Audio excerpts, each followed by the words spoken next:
Admiral Wu stood in the center of the Galactic Council chamber, a massive structure that orbited Prime.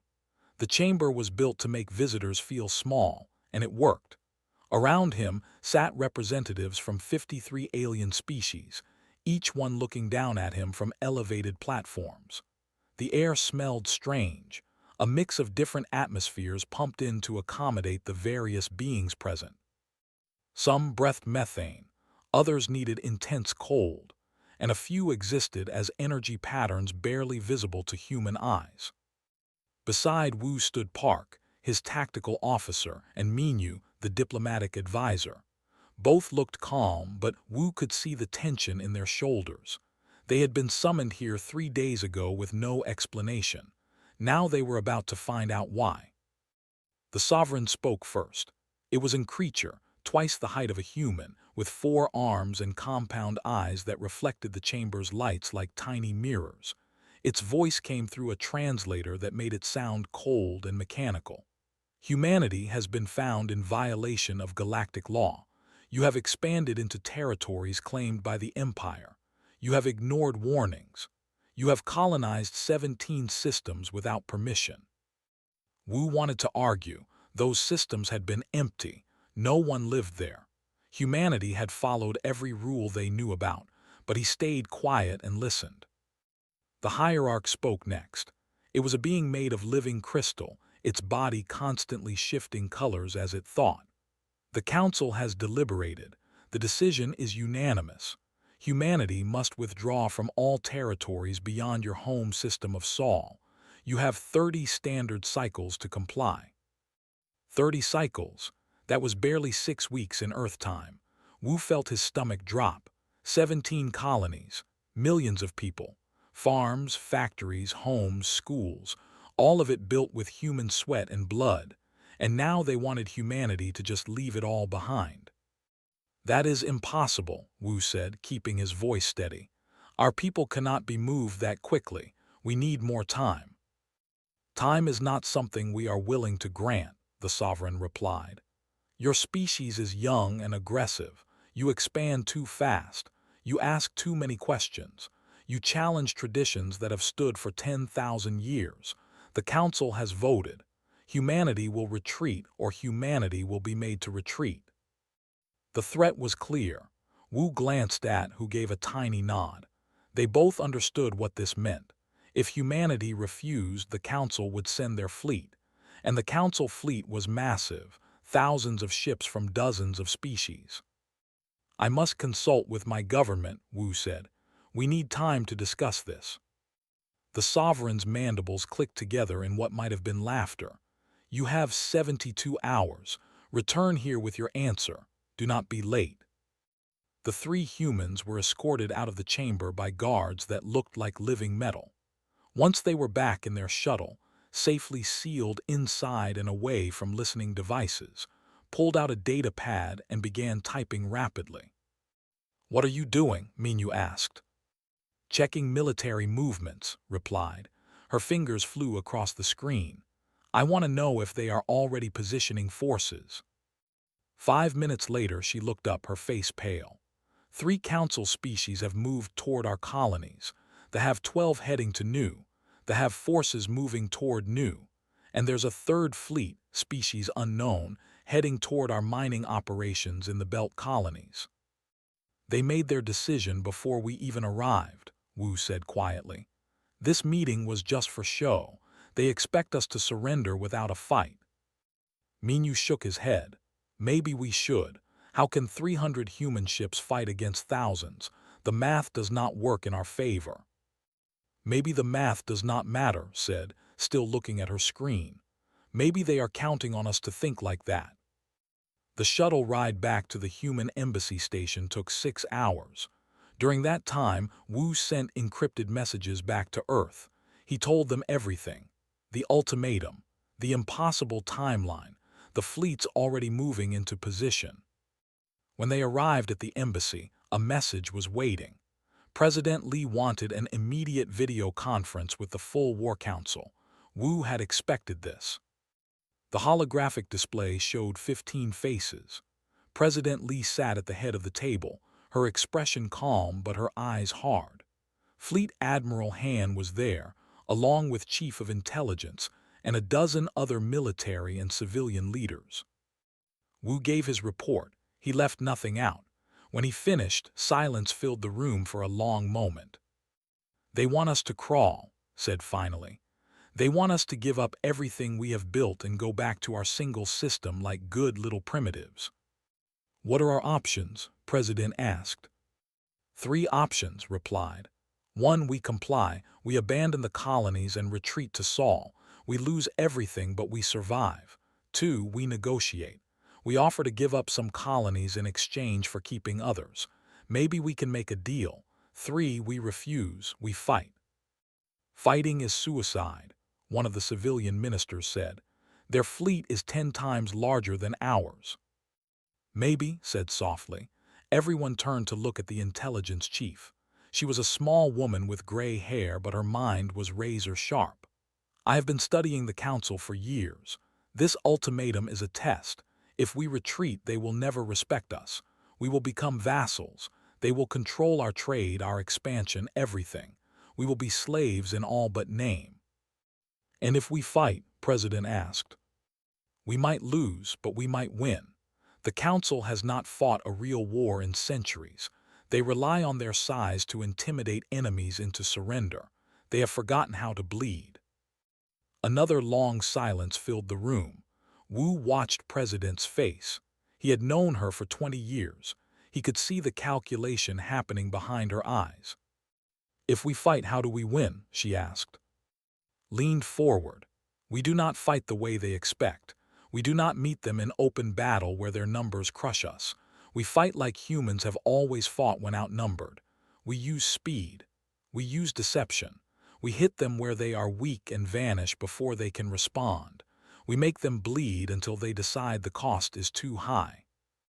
"And the colonies?" someone asked. "The civilians?" "We evacuate who we can. We fortify what we must hold. And we pray we are fast enough and smart enough to keep them alive." President looked around the table. "Vote, all in favor of compliance." No hands rose. "All in favor of negotiation." 2 hands rose, then slowly lowered. "All in favor of resistance."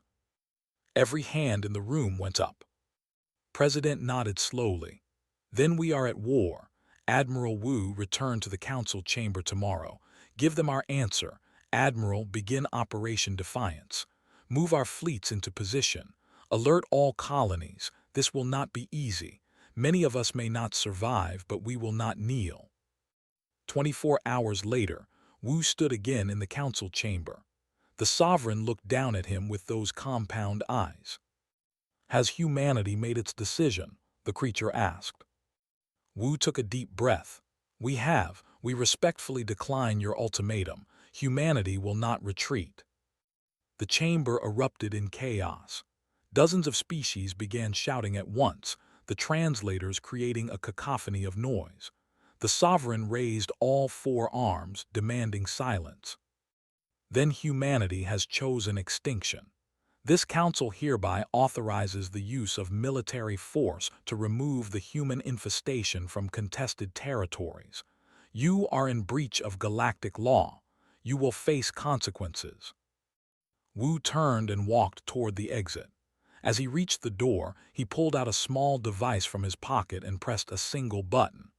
Across human space, every military base, every ship, every hidden weapons platform received the same encrypted message. "Protocol Defiance is active. Show them what humanity means." The war had begun. Fleet Marshal of the Empire watched his tactical display with satisfaction. 8,000 warships surrounded him, the largest punitive fleet ever assembled in galactic history. 42 different species had contributed vessels to this armada. The humans would see this force and understand their mistake. They would beg for mercy. "How long until we reach the human colony?" asked his tactical officer. 6 hours, Marshal. The planet they call New lies ahead. Our scouts report only 47 human warships in the system. They cannot possibly stand against us. clicked his mandibles in satisfaction. The humans were fools. They had chosen death over wisdom. So be it. Anu, Governor Nam stood in the evacuation center, watching families board transport ships. 12 million people lived on this world. They had come here to build new lives, to farm the rich soil, to raise their children under an orange sun. Now they were leaving, carrying whatever they could in small bags. "How many have we evacuated?" asked his assistant. 4 million so far.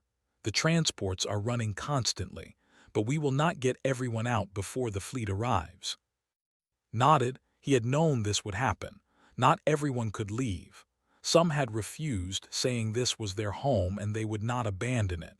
Others worked in essential facilities that kept the planet running. And then there were the soldiers. Admiral Song commanded the defense fleet. Her flagship, the Indomitable, was a heavy cruiser that looked small compared to Council dreadnoughts, but had been fighting simulated battles since she was 15 years old. She knew every trick, every tactic, every way to make a smaller force hurt a larger one. "Status report," said to her bridge crew.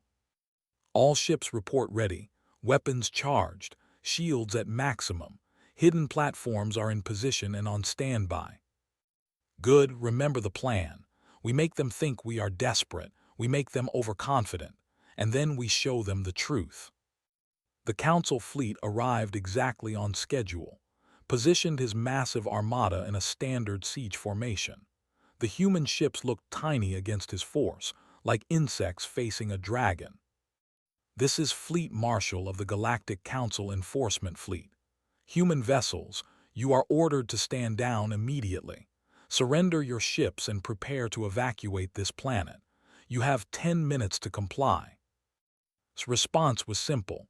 "This is Admiral Song. New is human territory. You have no authority here. Leave now or face the consequences." Laughed. The sound echoed across the communication channels. "You have 47 ships. I have 8,000. What consequences could you possibly threaten me with?" "You will find out soon enough." The Council fleet opened fire. Massive energy beams and missiles filled space. The human ships scattered, returning fire but clearly outmatched. One human destroyer exploded within the first minute. Then another. The Council ships pressed forward, smelling victory. "They fight well for primitives," his tactical officer said, "but they cannot win. Push forward. I want this over within the hour." The Council fleet advanced deeper into the system. The human ships continued to fall back, losing ships one by one. It looked like a massacre. Smiled. This would be easier than he thought. Then everything changed. The first explosion came from behind the Council formation. A mine, carefully hidden in the debris field of an old asteroid, detonated with the force of a small star. It caught 3 battleships in its blast radius. They simply vanished, turned to vapor in an instant. More mines detonated. Hundreds of them, positioned over months in carefully calculated patterns. They had been invisible, using human stealth technology that the Council did not know existed. Each explosion was timed perfectly to cause maximum damage. "Evasive action," shouted, but it was too late. The fleet was too tightly packed. Ships collided with each other trying to escape. More mines detonated. The tactical display turned red with damage reports. Then the asteroids began firing. Hidden inside the larger space rocks were railgun platforms. These were not energy weapons that shields could deflect. These were solid metal slugs accelerated to incredible speeds. They punched through shields like they were paper. A single slug could tear a battleship in half. The platforms had been built in secret over the past year. Thousands of them, scattered throughout the asteroid belt.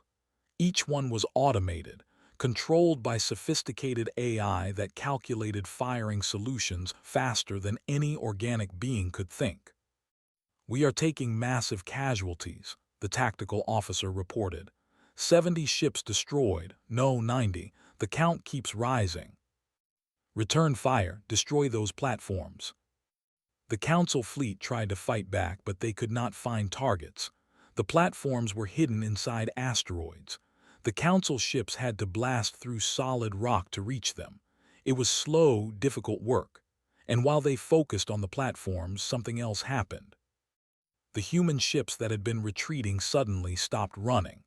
They turned around and charged directly at the Council fleet. But they were different now. The ships that had been destroyed earlier reappeared, perfectly intact. They had been holographic decoys, tricks of light and electronic signals that fooled Council sensors. His voice came across all channels. Now you see our full strength. Now you understand your mistake. The human ships opened fire with weapons the Council had never seen before. Directed energy beams that cut through shields like they were nothing. The beams were focused and precise, surgical strikes that crippled ships without destroying them. Hundreds of Council vessels went dark, their engines dead, their weapons offline. Watched in horror as his mighty fleet fell apart. Ships exploded. Others drifted helplessly. The humans moved through his formation like wolves among sheep, striking and moving before return fire could find them. "Retreat," finally shouted. "All ships retreat immediately."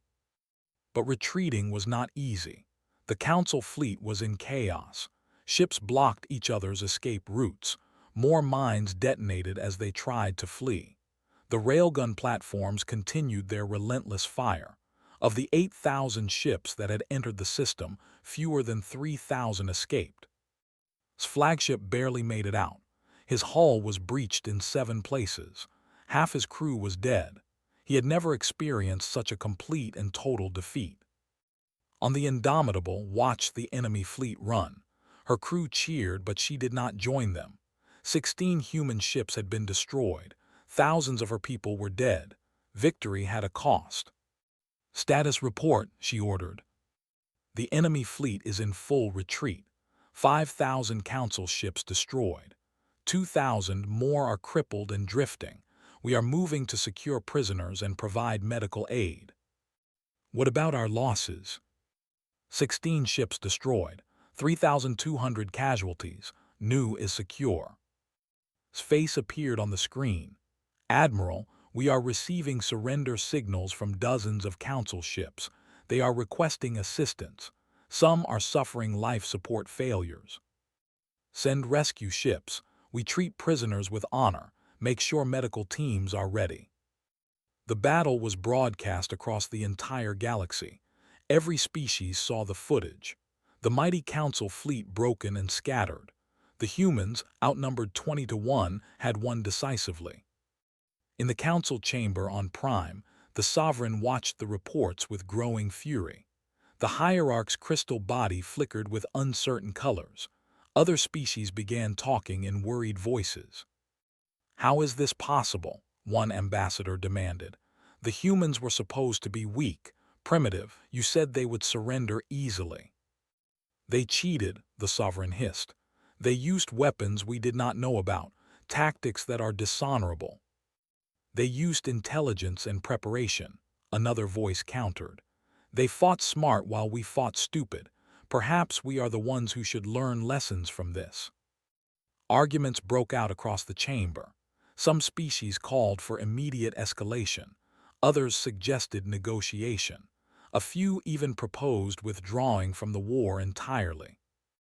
On Earth, President Lee addressed her people. Cameras focused on her face as she spoke to billions watching across human colonies. "Today we won our first victory, but this is only the beginning. The Council will not accept this defeat. They will come again with more ships and more fury. We must be ready. We must be strong. But remember, we did not start this war. We only want to live in peace, to build our homes, to raise our children. If the Council gives us peace, we will take it gladly. But if they bring war, we will show them what humanity is capable of." In the wreckage around New, rescue crews worked through the night. Human medics treated wounded aliens alongside wounded humans. Some of the Council prisoners were shocked by this. They had expected execution or torture. Instead, they received medical care and food. One officer, his carapace cracked and leaking, asked his human doctor a question. "Why do you help us? We came to destroy you." The doctor, a young woman named, looked at him calmly. "Because that is who we are. We fight when we must, but we do not enjoy killing. When the battle is over, you are just another person who needs help." The officer said nothing, but something changed in his compound eyes.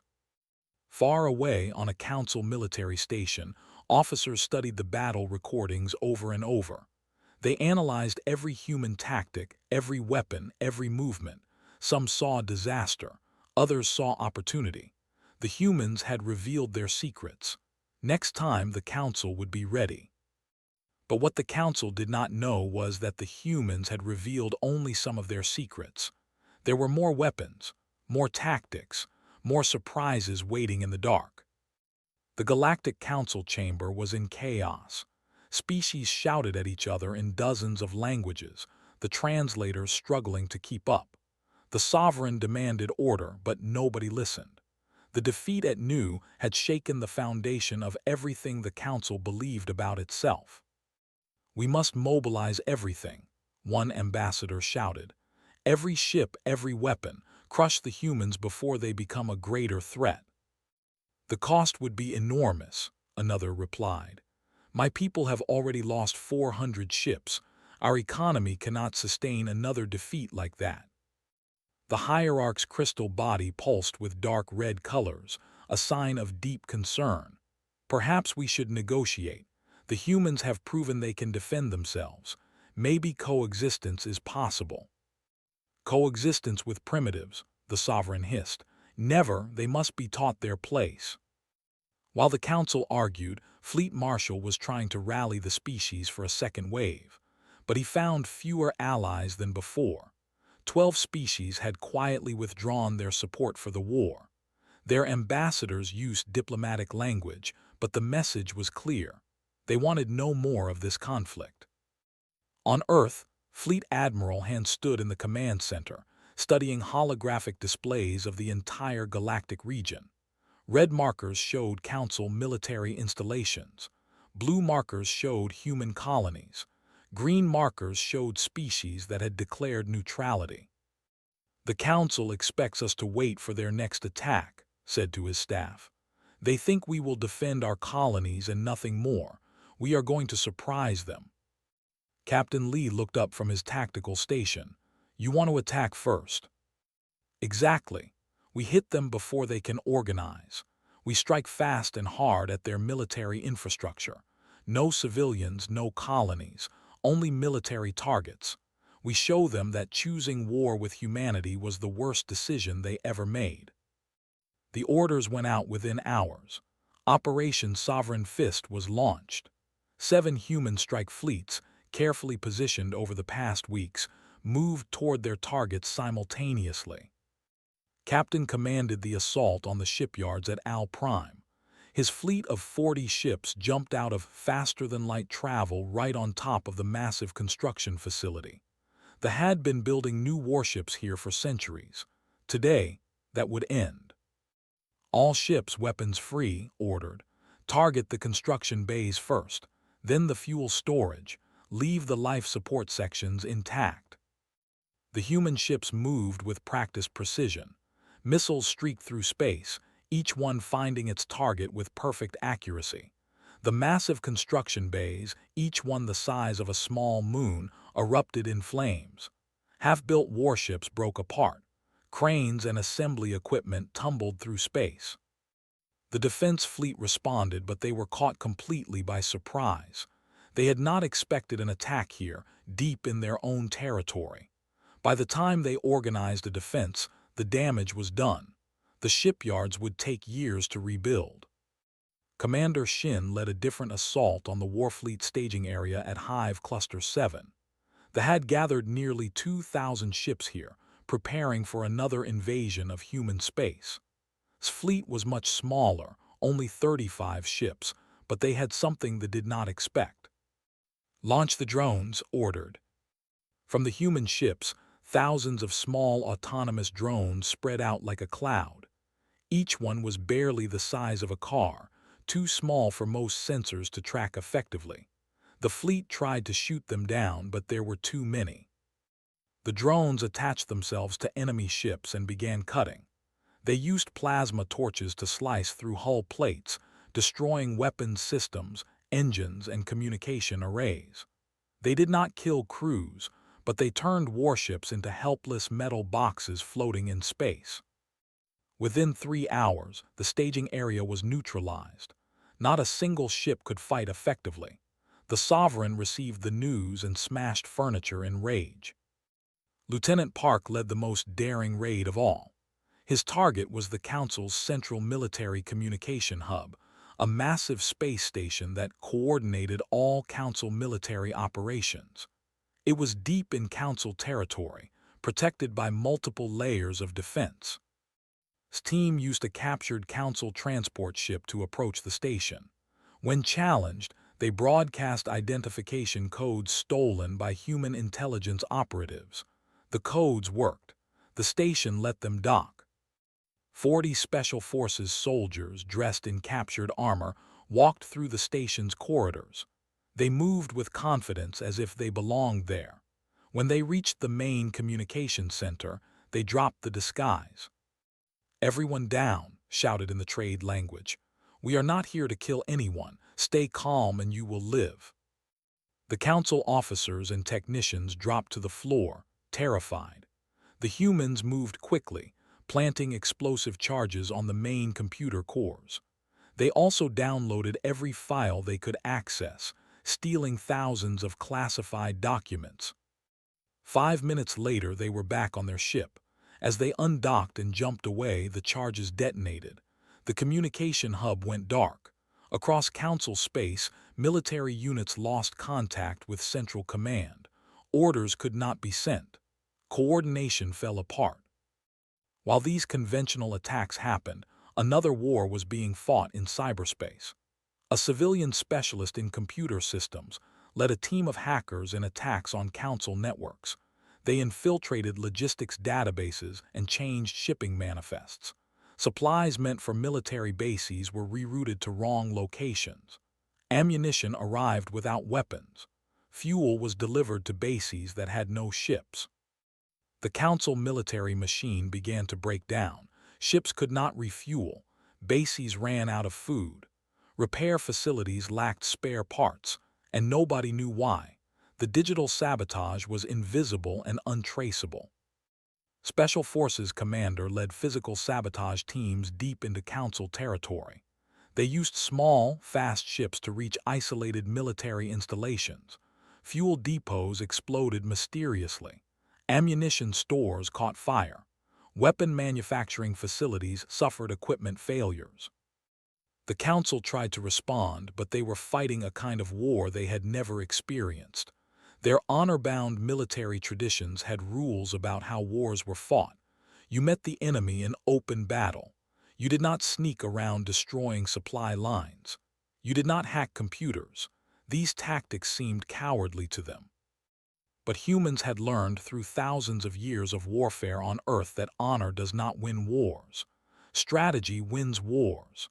The side that is willing to do whatever it takes, that uses every advantage, that exploits every weakness, that side usually wins. 6 weeks after Operation Sovereign Fist began, the Council's military capability was reduced by 60%. They had lost more ships to sabotage and raids than they had lost at New. Entire battle groups sat in ports, unable to move because they lacked fuel or spare parts.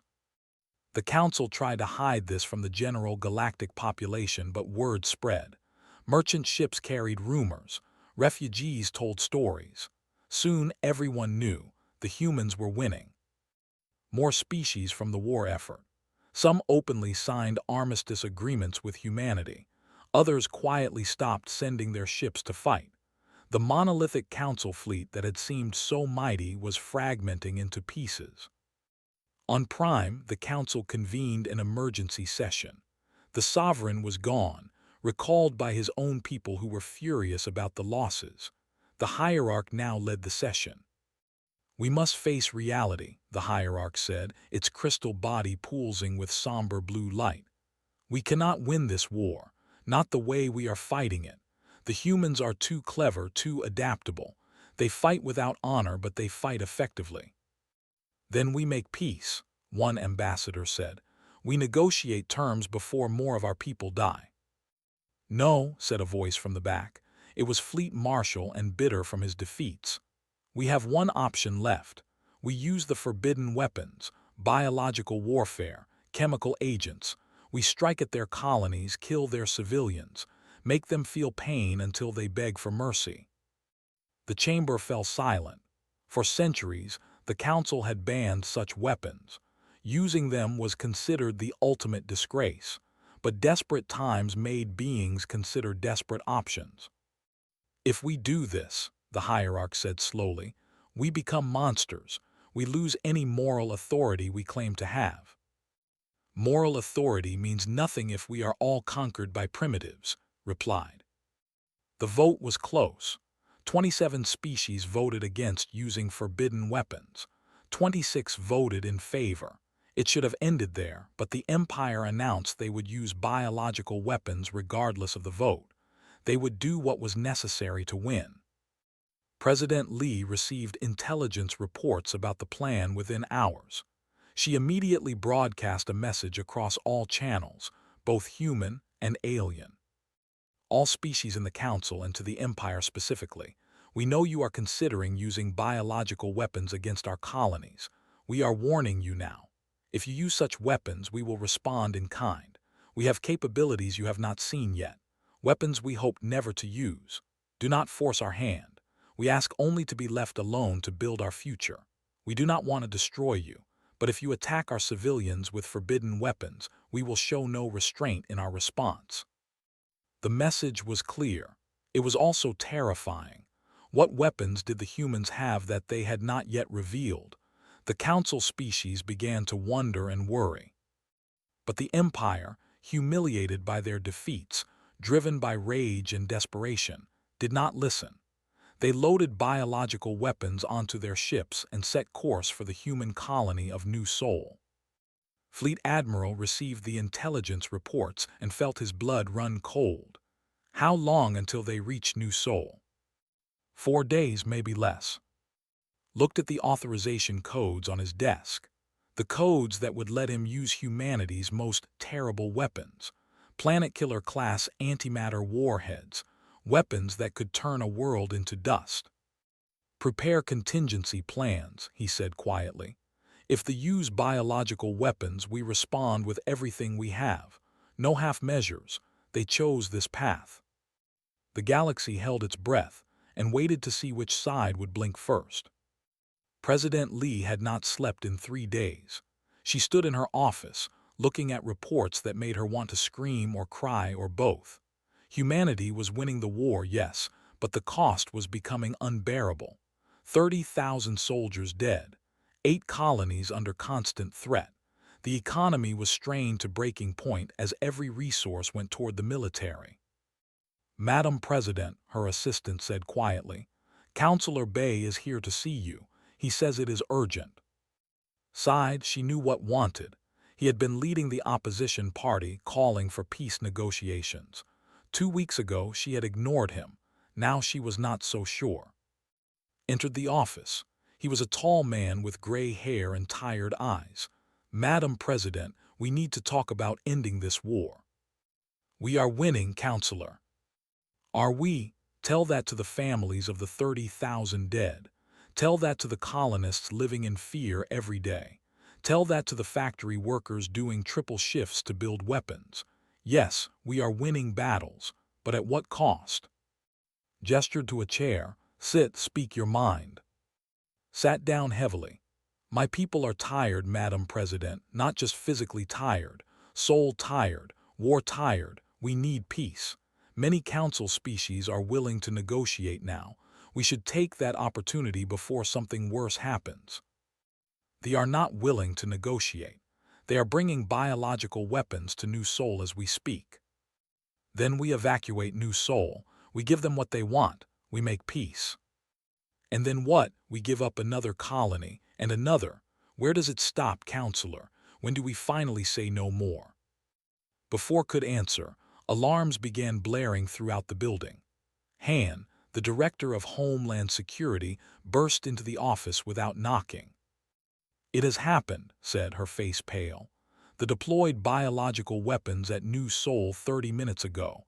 A pathogen was released into the atmosphere. It spreads through air contact. Early reports suggest it is extremely aggressive." Felt her heart stop. How many people on New Seoul? 12 million colonists, plus military personnel. Maybe 13 million total. "Get me Captain O and medical officer now." Within minutes, a video link connected her to New Seoul. The images were horrifying. People were collapsing in the streets. Their skin was turning gray and cracking. The pathogen was eating them alive from the outside in. Captain commanded the defense forces on New Seoul. His face appeared on the screen and could see the fear in his eyes. "Madam President, we are in crisis. The pathogen is spreading faster than we can contain it. Quarantine measures are failing. We estimate 70% of the population has been exposed." Medical officer appeared beside him. She was a young woman who specialized in alien biology. This pathogen was designed specifically to target human cellular structure. It is incredibly sophisticated. Whoever created this spent years developing it.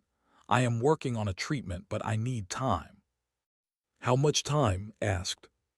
"Days, maybe weeks. I do not know if we have that long." Turned to her military advisors. "Options, give me options." Fleet Admiral appeared on another screen. His expression was grim. "Madam President, we have prepared a response fleet. Admiral is ready to lead a retaliatory strike on the. We have Planet Killer class weapons authorized and ready." "You want to exterminate their entire species," said shocked. "They tried to exterminate us first," replied coldly. "This is war, counselor, real war. They crossed every line that civilized species respect. They attacked civilians with weapons designed to cause maximum suffering. They deserve what happens next." Closed her eyes. This was the moment she had dreaded. The moment when humanity would have to choose what kind of species they wanted to be. Would they become the monsters necessary to win? Or would they hold onto their humanity even if it meant losing? "Give me 1 hour," she said. "I need to think." She dismissed everyone except, when they were alone, she turned to him. "What would you do?" "Show mercy," said immediately. "We are better than they are. We prove it by not becoming like them." And if showing mercy is seen as weakness, if it encourages others to use biological weapons because they think we will not respond, then we accept that risk, because the alternative is worse. If we kill billions of civilians in revenge, we lose the moral high ground forever. We become the evil the galaxy should fear. Walked to the window. Outside, she could see the lights of the city, normal people going about their lives, unaware that she was about to make a decision that would define humanity's future. On New Seoul, worked frantically in a makeshift laboratory. She had collected samples of the pathogen and was running every test she could think of. The disease was brilliant in a terrible way. It targeted specific proteins unique to human DNA. No other species would be affected. It was genocide in biological form. "I found something," one of her assistants shouted. "The pathogen has a weakness. It cannot survive temperatures above 50 degrees Celsius. If we can heat the infected tissue, we might be able to kill it before it spreads too far." "How do we heat infected tissue without killing the patient?" asked. "Nanomachines. We inject them into the bloodstream. They generate localized heat, killing the pathogen cell by cell." "Do we have the technology for that?" "Yes, it is experimental, but we have it. The problem is manufacturing. We need billions of these nanomachines. It will take weeks to produce enough for everyone. Then we start with who we can save and work as fast as possible." Captain organized triage centers across the colony. The least infected were treated first, giving them the best chance of survival. Those who were further along had to wait. Some would not survive the weight. It was a terrible calculus, deciding who lived and who died. In orbit, Admiral waited with his fleet. 50 warships, each one carrying weapons that could crack a planet open. His orders were clear. If President gave the word, he would jump to thee and turn it into a lifeless rock. "Do you think she will give the order?" his second-in-command asked. "I do not know," replied. "I hope not. I have killed enemy soldiers. That is war. But killing billions of civilians, that is murder. Even if they deserve it, even if it is justice, I am not sure I want to be the one who pulls that trigger. The killed millions of our people. And if we kill billions of theirs, we are worse than they are. We kill more. We go further. Where does it end?" The hour passed slowly. Finally, his face appeared on every screen in the fleet. "Admiral, I have made my decision. You are not to attack the—" She paused and felt relief flood through him. "However," continued, "you are authorized to attack every military installation you can find. Destroy their fleet. Destroy their shipyards. Destroy every weapon they have. Leave there alone, but take away their ability to wage war. Show them that using biological weapons against humanity was the worst mistake they ever made." Saluted. "Understood, Madam President, we will comply." The message was broadcast on open channels so everyone could hear it. Wanted the galaxy to understand what she was saying. "To the Empire and to all species watching, we could destroy we have the power, but we choose not to. We are not monsters. We fight because we must, not because we enjoy it. Your military will be dismantled. Your ability to harm others will be removed, but your civilians will live. Remember this mercy. Remember that humanity held back when we could have gone further, and never ever attack our people with forbidden weapons again." The broadcast ended. Across human space, reaction was mixed. Some celebrated the decision to show mercy. Others were furious, demanding vengeance for New Soul, but stood by her choice. Counselor found her later that night. "You made the right decision." "Did I? Millions of our people are dying on New Soul. And billions of civilians will live because of you. That matters, Madam President. History will remember this moment. The moment when humanity had the power to become monsters but chose not to." On New Soul, the death toll continued to rise. 2 million dead in the first week, 3 million in the second, and her team worked without rest, manufacturing nanomachines and treating patients as fast as they could. Slowly, painfully, they began to turn the tide. By the end of the month, the pathogen was contained. 9 million people survived. 4 million did not. It was the worst single loss of life in human history. Memorial services were held on every colony. The names of the dead were read aloud, taking days to complete. The Empire formally surrendered 2 weeks later. Their fleet had been destroyed. Their shipyards were rubble. They had no ability to continue fighting. The Emperor himself appeared in a holographic broadcast, kneeling before humanity's representatives. "We have sinned against you," the Emperor said, his voice broken. "We used weapons that should never be used. We killed millions of innocents. We deserve whatever punishment you choose to give. We ask only that you spare our civilians. They are not responsible for the choices of our military leaders." Admiral Wu, representing humanity at the surrender ceremony, looked at the kneeling emperor for a long moment. "Your military leaders will face trial for war crimes. Your empire will pay reparations. Your weapons will be dismantled.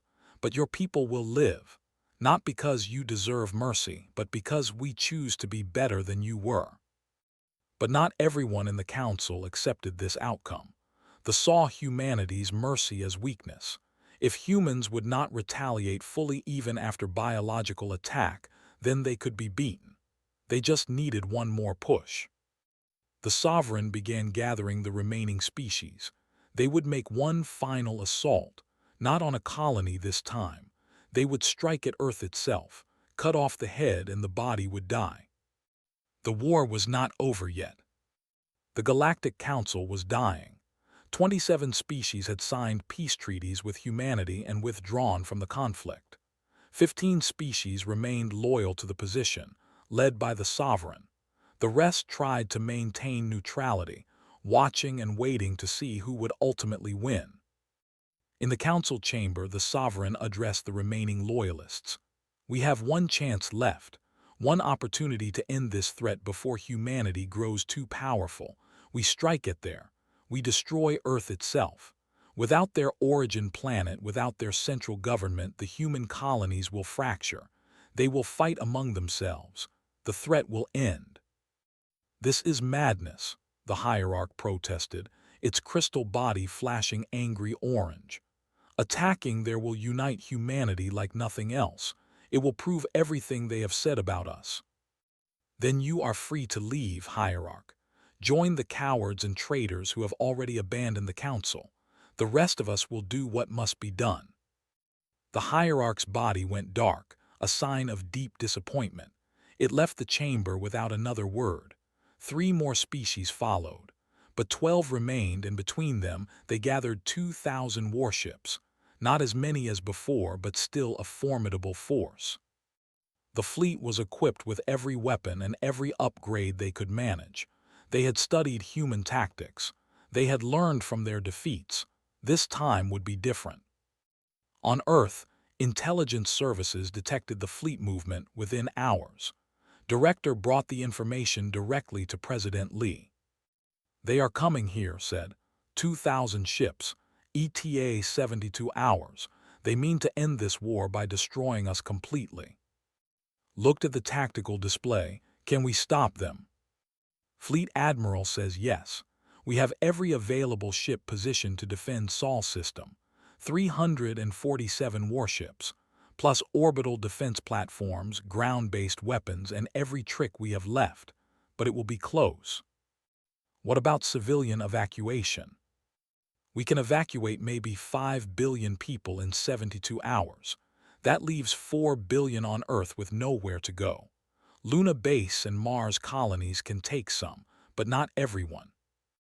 Looked out the window at the planet below. 9 billion people lived on Earth. Half of them could not be evacuated in time. If the broke through the defenses, those people would die. "Tell to hold the line. No matter what, Earth must not fall." In space, Fleet Admiral organized the defense. Every ship was positioned with mathematical precision. The orbital platforms were powered up and ready. Ground-based rail guns were aimed at the sky. And hidden throughout the outer solar system were the traps and surprises that had served humanity so well before. "They will come through the belt," said to his staff. "Standard military doctrine says they will jump in at the edge of the system and advance inward. We will let them think we are defending desperately. Then we will show them the truth." Captain Shin commanded the forward scout group. 20 fast attack ships positioned near Pluto's orbit. Her job was to engage the enemy first, slow them down, and gather information about their new tactics. "All ships weapons check," ordered. "This is going to be the biggest fight we have ever seen. Stay sharp, remember your training, and remember what we are protecting." The fleet arrived exactly when predicted. 2,000 ships emerged from faster-than-light travel at the edge of Sol system.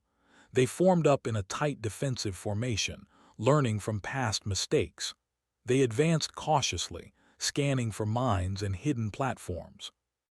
Ships engaged first. They darted in and out, firing and retreating, trying to draw the enemy forward. They did not take the bait. They advanced slowly and carefully, sweeping space ahead of them with active sensors.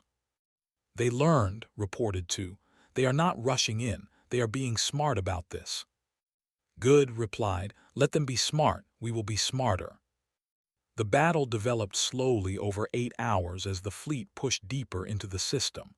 They found some of the mines and destroyed them. They spotted some of the hidden platforms and took them out. They were doing everything right. But they did not know about the weapons humanity had kept secret until now. Deep in the asteroid belt between Mars and Jupiter, massive magnetic accelerators had been built over the past year. These were not ship-mounted weapons. These were planetary-scale installations, each one the size of a city. When the fleet reached optimal range, the accelerators fired. What they launched were not missiles or energy beams. They were solid metal cylinders, each one weighing 10,000 tons, accelerated to 10% of light speed. At that velocity, nothing could stop them. No shield could deflect them. No armor could withstand them. When a cylinder hit a ship, it did not explode. It simply punched straight through, turning the ship into a cloud of debris. 40 ships vanished in the first salvo. The formation broke apart in panic. They tried to scatter, but the accelerators could fire in multiple directions. Another salvo launched. 30 more ships disappeared. All ships full attack, ordered. The human fleet surged forward. They had been waiting for this moment. 300 ships against nearly 2,000, but they were in chaos, their formation shattered, their command structure disrupted. Squadron led the charge. They targeted the command ships, the ones coordinating the fleet's movements. Without coordination, the enemy fleet became a mob. Commander Park led a fighter squadron in close combat. His small, agile craft weaved between the massive enemy ships, targeting weapon systems and engines. Each fighter was a fraction of the size of an enemy warship, but they struck with surgical precision. The battle raged across Sol system. Near Mars, human defenders fought a desperate holding action against a breakthrough attempt. Near Jupiter, orbital stations added their weapons to the defense. Every human ship, every platform, every weapon was committed to this fight. In the chaos, Admiral Wu saw an opportunity. The flagship was exposed, its escort ships destroyed or separated. Wu made a decision that would seem insane to most military commanders. "Prepare boarding parties," he ordered. "We are taking that flagship." "Admiral, that is suicide," his tactical officer protested. "Maybe, but if we capture the Sovereign, this war ends today. Ready the assault shuttles." 6 assault shuttles launched from Wu's ship. They crossed the distance to the enemy flagship under heavy fire. 2 were destroyed. The other 4 latched onto the hull and began cutting through. Commander led the boarding party. 60 Marines in combat armor, carrying weapons designed for close-quarters battle. They cut through the hull and entered the enemy ship. The interior was chaos. Crew members ran in panic. Some tried to fight. The Marines pushed forward relentlessly, fighting through corridor after corridor, had memorized the ship's layout from stolen intelligence. He knew exactly where the command bridge was located. They reached the bridge 10 minutes later. Half of his force was dead or wounded, but the survivors blasted through the door. Inside, the Sovereign stood surrounded by its guards. "Surrender," said in the trade language. "Your fleet is losing. Your war is over. Surrender now and your people live." The Sovereign's mandibles clicked in fury. "I will never surrender to primitives." "Then you will die here. Choose." For a long moment, the Sovereign stared at the humans. These small, weak-looking beings had somehow defeated the might of the Council. They had won through cleverness, through refusal to give up, through tactics that the Council never considered honorable. But they had won. "If I surrender, what happens to my people?" the Sovereign asked. "They go home, they stop fighting, they live their lives in peace." The Sovereign's guards looked at their leader, waiting for orders. Finally, the Sovereign lowered its weapons. "I surrender. Order the fleet to stand down." The broadcast went out on all frequencies. The Sovereign, held at gunpoint by human Marines, ordered its fleet to cease fire and withdraw. Many ships immediately. Some continued fighting, refusing to accept the surrender. But without coordination, without leadership, they were defeated one by one. By the end of the day, the battle was over. 1,000 ships destroyed. 700 more captured or forced to surrender. The remaining 300 fled back to Council space. Humanity had lost 98 ships. It was a costly victory, but it was decisive. President addressed the galaxy from the ruins of the battlefield. Behind her, through the window, captured enemy ships floated under guard. "The war is over," she announced. "The council that claimed to rule the galaxy is broken, but we are not here to conquer. We are not here to rule. We are here to propose something new." She paused, making sure everyone was listening. "We propose a new galactic assembly, not a council that dictates to its members, an assembly where every species has an equal voice, where disputes are resolved through negotiation, not force, where no species is forced to be a vassal to another. We invite every species, including our former enemies, to join us in building this new order." The response was immediate. 53 species sent representatives to Earth for the first assembly meeting. They met not in a grand chamber designed to intimidate, but in a simple conference center where everyone sat at the same level. Admiral Wu spoke as humanity's representative. For 10,000 years, the Council ruled through fear and tradition. Species were divided into rulers and vassals. The strong commanded, the weak obeyed. Today we begin something different. Today we choose cooperation over domination. The hierarch, now leading the reformed council faction, spoke in agreement. "We have learned a hard lesson. Power without wisdom leads to destruction. Humanity defeated us not because they were stronger, but because they were smarter and more determined. They have earned respect through their actions. We propose that the humans help lead this new assembly." Not everyone agreed. Some species still resented humanity, but the momentum was unstoppable. Over the following months, a new charter was drafted. Every species would have one vote, regardless of size or power. Military force could only be used in self-defense. Trade would be free and open. No species could be enslaved or forced into vassalage. 5 years later, President retired. She had aged visibly during the war years. At her farewell address, she looked out at a galaxy that had changed completely. "When the Council gave us their ultimatum, we had a choice: kneel or fight. We chose to fight, and through fighting, we freed not just ourselves, but everyone who had lived under the Council's rule for so long. We lost many people, 30,000 soldiers in battle, 4 million civilians at New Seoul. Every one of them is a tragedy, but their sacrifice meant something. It bought freedom for trillions." Fleet Admiral took command of the new Galactic Defense Force, a voluntary peacekeeping organization. Former enemies now served alongside humans. The humbled by their defeat became some of humanity's strongest supporters in the new assembly. On Nu, where the war had truly begun, Governor stood before a memorial.